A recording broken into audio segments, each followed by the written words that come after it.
Hi! Welcome back again to Braile's channel. Nagbabalik po tayong muli para sa pahabol na payout updates ng ating social pension para sa natitirang araw ng July ng taong ito. Kung saan at kailan ay yan po ang ating ibabahagi sa inyo, but before po tayo mag-start sa ating topic, kung bago ka pa lang sa aking channel, please do kindly subscribe, like, and share na din sa ating mga kaibigan, kaanak o kapwa po natin pensioners.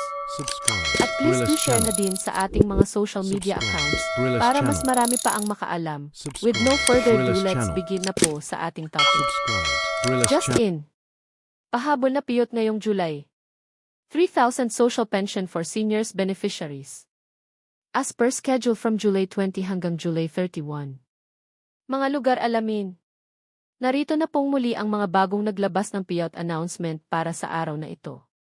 Kung isa po kayo sa naghihintay ng inyong payout, ay tignan pong maigi ang bawat lugar, venue at oras ng bawat payout. Kung ready ka na, tara panoorin po natin.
Para sa mga may katanungan o hinaing sa kanilang social pension o sa status ng kanilang application at iba pang benepisyo, ay maaari po tayong makipag-ugnayan sa ating mga barangay o sa mismong OSCA office para sa agarang kasagutan. Paalaala lamang na ang lahat po ng ating social pension payout ay para lang po muna sa mga indigent senior citizens na kabilang po sa listahan ng DSWD, hindi pa po ito ang universal pension na nakapending pa rin po sa Congress. That's it. Sa ngayon ay ito pa lamang ang mga bagong naglabas ng kanilang payout schedule for social pension. Sa mga naghihintay pa rin at wala pa ring payout schedule ay manatili lamang po kayong nakatutok sa aking channel para sa mga upcoming payout updates. Ang lahat po ng ating binabahagi ay base sa announcement ng bawat municipalities. Kaya't kung wala pa po kayong payout ay alamin niyo po ito sa inyong local municipality. Marami pong salamat and God bless po sa lahat.